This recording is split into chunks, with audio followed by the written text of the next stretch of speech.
We're here at the Tom Brooks battlefield, a site that has become synonymous with the ascendancy of the Union cavalry over the Confederate forces here in the valley.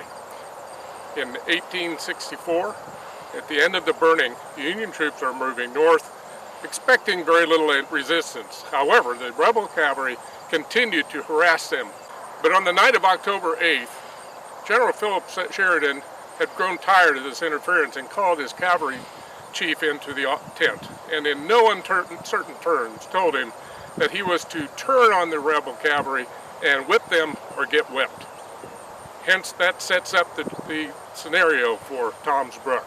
The next morning, we found Lomax's men, who were right here on the ridge, part of the Valley Cavalry, about 800 men, who have been incensed with what they've seen and the destruction during the burning. They had grown up here. They were from here.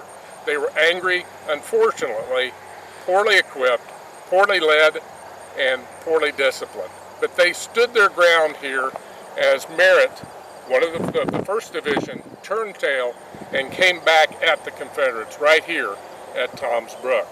North of us, on the back road, you found George Custer's 3rd Division facing Confederate General Thomas Rosser's men. Again, about 3,500 Union soldiers against approximately 1,400 for Rosser. The two had been classmates at West Point. In fact, they lived next door to each other at the point, so knew each other very well.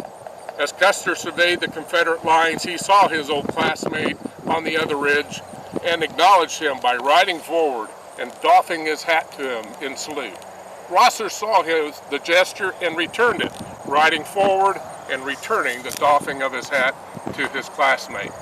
Upon that kind of medieval joust type of reference, the battle began on the back road.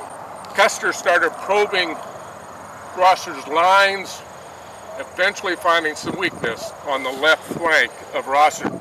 In the meantime, Merritt's men had overwhelmed Lomax, and one of his brigades turned north and hit Rosser's line on his right at almost the same time. Overwhelmed by all the activity left and right as well as center, Rosser's men quickly retreated, trying several times to stop and resist the attack, but never able to because of the pursuit by the Union forces. They were chased 12 miles all the way to Columbia Furnace before both Union and Confederate forces stopped from exhaustion.